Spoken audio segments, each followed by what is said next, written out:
ఈరోజు NRI Telugu Desam party మరియు NRI Janasena Kuwait ఆత్మీయ సమావేశానికి విచ్చేసినటువంటి తెలుగుదేశం కార్యకర్తలకు మరియు జనసేన కార్యకర్తలందరికీ కూడా మనస్ఫూర్తిగా ఆహ్వానం పలుకుతూ ధన్యవాదాలు తెలియజేస్తున్నాను. రాష్ట్రంలో జరిగేటటువంటి 2024 ఎన్నికల్లో జనసేన మరియు తెలుగుదేశం పార్టీ కూటమి అనేది రాష్ట్ర వ్యాప్తంగా ప్రతి ఒక్కరికి తెలుసు. ఇందులో ముఖ్యమైనటువంటి అంశాలు ఏంటంటే, ఎక్కడైతే మన అధినాయకులు తీసుకున్నటువంటి నిర్ణయానికి కార్యకర్తలుగా వాటి బాధ్యతలు నిర్వహించాల్సినటువంటి విధి విధానాలను కూడా అధినాయకత్వం నిర్ణయించిన తర్వాత మనకి ఎప్పుడైతే క్షేత్రస్థాయిలో కార్యకర్తలకి పంపించినప్పుడు ప్రతి ఒక్కరికి కూడా అధినాయకత్వం యొక్క ఆదేశాలను విధి విధానాలను పాటించాల్సినటువంటి ధర్మము పద్ధతి మన కార్యకర్తలకు ఉంది. కాబట్టి ఎక్కడైతే తెలుగుదేశం పార్టీ ఉంటే జనసేన సపోర్ట్ చేయాలి, జనసేన ఉంటే తెలుగుదేశం పార్టీలో సపోర్ట్ చేయాలి. ఇరు వర్గాలు కలిసి రాబోయే 2024 ఎన్నికల్లో సేవలు అందించేటటువంటి సుస్థిర ప్రభుత్వాన్ని మనము తీసుకురావాల్సిన బాధ్యత ఆంధ్రప్రదేశ్లో కాదు, ఎన్ఆర్ఐలో కూడా ఎంతో ఉందని చెప్పేసి నేను మనస్ఫూర్తిగా మీకు విన్నవించుకుంటున్నాను.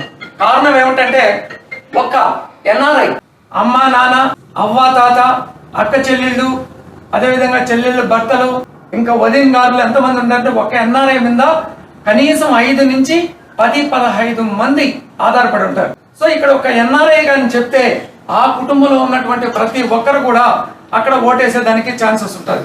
ఇక్కడ 200 మంది ఉన్నాం అనుకోండి, దాన్ని మల్టిఫై చేసుకుంటే ఎన్ని ఓట్లు ఉంటాయో ఒకసారి ఆలోచించండి. సో ప్రతి ఒక్కరు కూడా దీనిని ఆషామాషిగా తీసుకోకుండా తప్పనిసరిగా మన వాళ్లకు, మన బంధువులకి, అదేవిధంగా మన గ్రామంలో ఉన్నటువంటి ఇన్ఫ్లుయెన్సర్స్ ఉంటారు కొంతమంది, అంటే మనకు బాగా చదువుకుని ఉంటారు, వాళ్ళు హైదరాబాద్లోనో బెంగళూరులోనో లేదా తిరుపతిలోనో లేదా వేరే చోట పనిచేస్తుంటారు.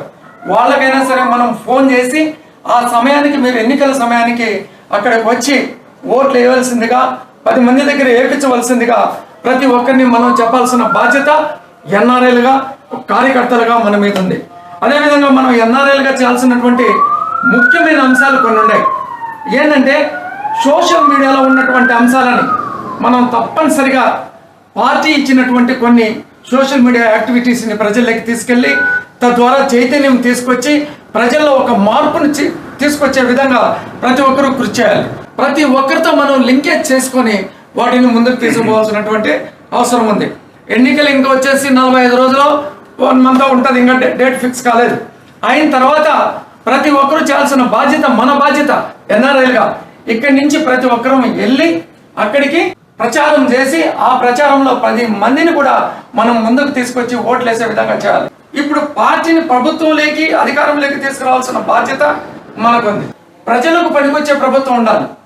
ప్రజలకు పనికి రాకుండా పనికిరాని పథకాలతో, పసలేని ప్రసంగాలతో నిందలు అపనిందలు వేసి దాని మీద పబ్బం గడుపుకోవడం అంటే ప్రజలకు ఏం ప్రయోజనం? యువతకు ముఖ్యంగా ఉపాధి అవకాశాలు అనేవి లేవు. ఉదాహరణకి ఈరోజు చెప్తున్నాను, తెలుగుదేశం ప్రభుత్వం గతంలో ఎన్నో కార్యక్రమాలు తీసుకొచ్చింది, ఎన్నో పథకాలను తీసుకొచ్చింది, యువతకు ఉద్యోగాలు తీసుకొచ్చింది, కంపెనీలు తీసుకొచ్చినాయి. కానీ వైసీపీ ప్రభుత్వం వచ్చిన తర్వాత ఉన్న కంపెనీలన్నీ పారిపోయేటటువంటి పరిస్థితిని మనం చూస్తూనే ఉన్నాం. కానీ వీళ్ళు కొత్తగా ఏమన్నా తెచ్చారా? అవి లేవు. ఈ రోజు యువత పరిస్థితి ఏమైంది? ప్రశ్నార్థకంగా మిగిలిపోయింది. ప్రతి ఒక్క రాష్ట్రాలకు వీళ్ళు వలసపోవాల్సినటువంటి పరిస్థితి. ఇప్పుడే ఇట్లుంటే రేపటి పరిస్థితి ఎట్లుంటుందో ఒకసారి ఆలోచించవలసిందిగా మనస్ఫూర్తిగా కోరుతున్నాను. చాలా మంది సూచనలు సలహాలు ఇచ్చేళ్ళు ఉన్నారు, ప్రతి ఒక్కరి సూచనలు తీసుకున్నాం. మీరు కూడా ఇవ్వండి.